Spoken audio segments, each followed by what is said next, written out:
hal yang sudah jelas haram di hukum Islam. Di antaranya zina.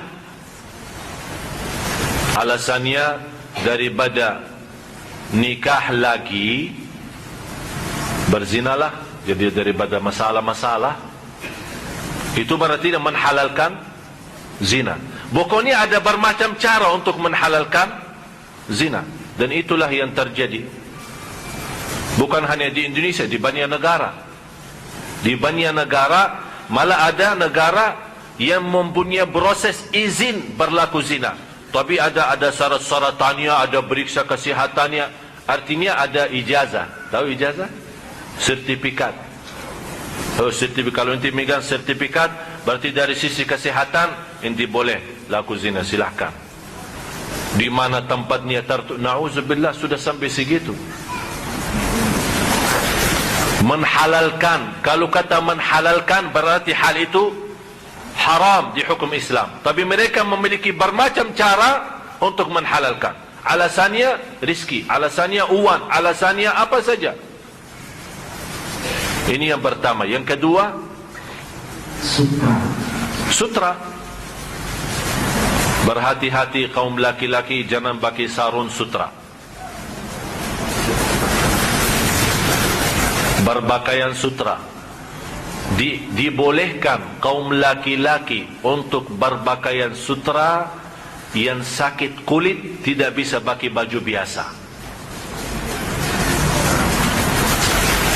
Dan alhamdulillah di antara bapa-bapa tidak ada yang sakit kulit.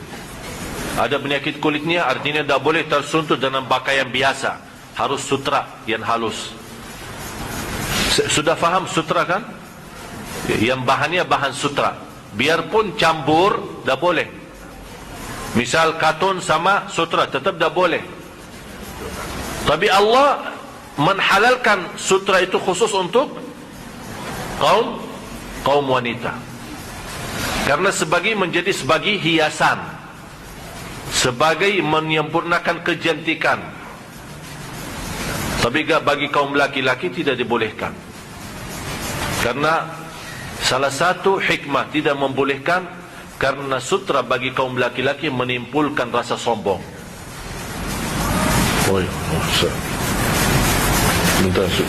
Setiap saat dia lihat bajunya. Dalam salat pun dia periksa. Jangan sampai kotor. Kalau kita salat di sampingnya, maaf, saya pakai sutra, jadi mohon agak jauh. Masalah.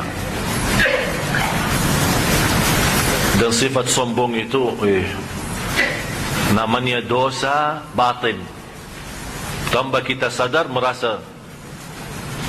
Dan obat-obatnya sombong ada dua. Obatnya sombong ada dua. Pertama, kenapa anda sombong? Padahal yang terjadi bersamamu setiap hari sama semua manusia. Buang hajat kan? Kira-kira yang sombong buang hajat gimana? Punya cara spesialis? Oh, kalau dia buang hajat ini orang top. Ya semua sama. Cara yang sama, bersihin yang sama.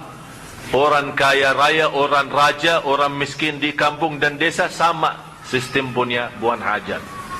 Tidak ada namanya buang hajat VIP. Tidak ada. Buat apa sombong? Dan saya selalu mengingatkan, apalagi orang yang kaya, yang punya uang, punya harta triliunan, jangan sombong. Karena uang itu sungguh tidak berguna, malah menjadi siksa bagi kita di hari kiamat. Uang mampu membelikan rumah, tapi tidak mampu memberikan nyaman. Uang itu mampu membelikan kasur tidur, tapi tidak mampu membelikan tidur. Kalau kita susah tidur, bisa bayar untuk tidur? Tidak bisa. Tapi kasurnya mau kasur yang termahal sedunia, biar harganya 1 M, tapi tetap kalau tidak susah tidur, ya tidak bisa tidur. Uang itu bisa belikan obat, tapi belum bisa belikan sembuh. Berarti ingat, uang itu bukan segala. Yang kedua, untuk menghilangkan rasa sombong, harus anda selalu melihat orang lain lebih baik. Itu saja.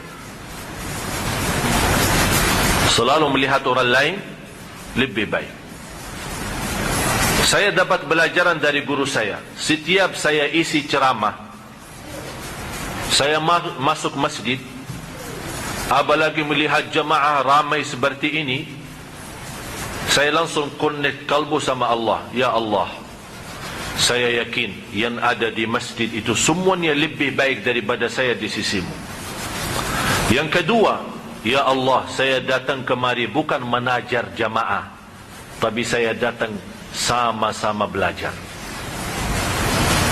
Karena saya tahu dan yakin di antara anda ada yang lebih tahu ilmunya daripada saya. Masalahnya bukan ilmu kita banyak atau sedikit, tapi masalahnya taufik dari Allah. Oleh karena itu duduk, yang bicara Allah gerakkan lidah saya. Bukan karena ilmu saya banyak atau sedikit, bukan. Bukan karena saya orang Madinah punya kelebihan, tidak. Belum tentu orang Madinah lebih baik daripada jamaah Sunda Kelapa. Itu yang harus kita hidup dan rasakan. Selalu siapapun yang kita lihat, orang, selalu kita menganggap orang itu jauh lebih baik daripada diri kita sendiri.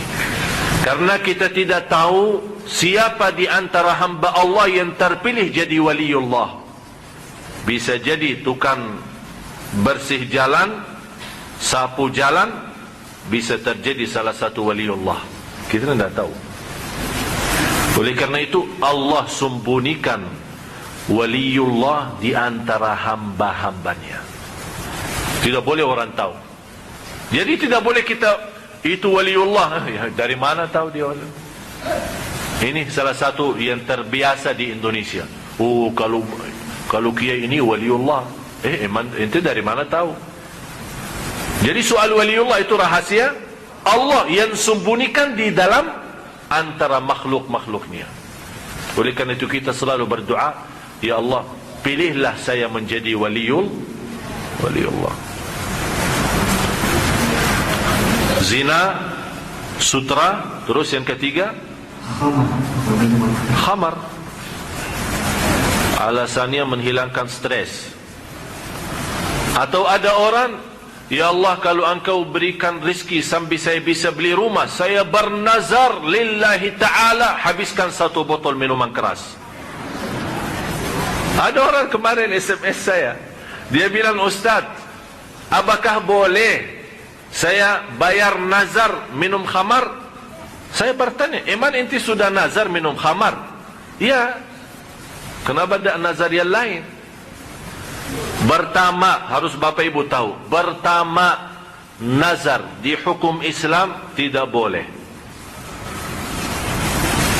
Nazar di hukum Islam dilarang oleh Rasulullah. Kalau terpaksa nazar, wajib bayar.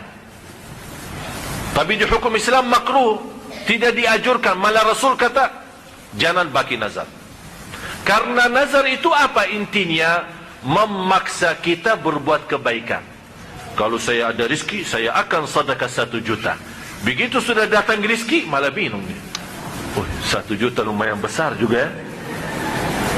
Akhirnya maksa-maksa keluarin 1 juta karena sudah nazar. Itulah kata Rasul, jangan bernazar, jangan maksa diri berbuat kebaikan. Mau bersedekah, silahkan bersedekah, tidak usah pakai nazar. Man nazara an yuti' Allah falyuti'hu. Barang siapa yang bernazar taat kepada Allah, bertaatlah. Barang siapa yang bernazar maksiat, jangan maksiat. Contoh, kalau saya mendapatkan anak saya lulus dari ujian, saya bernazar akan puasa 3 hari. Nazar, tetap bayar nazar 3 hari. Dan tidak boleh digabungkan bayar nazar, puasa nazar wajib. Tapi tidak boleh digabungkan dengan puasa wajib Ramadan, mengganti, bayar. Ya udah sama-sama wajib, biar ini 2 in 1 katanya. Tak ada. Beda sama sunnah. Kalau sunnah boleh, misal hari Senin. Hari Senin jatuhnya tanggal 13. Berarti sekalian kita puasa Nabi Daud. Berarti saya hari Senin puasa sunnah Isnin, puasa sunnah 13, puasa sunnah Daud. Itu 3 in 1 boleh. Karena hukumnya sunnah. Tapi yang wajib tidak boleh digabung.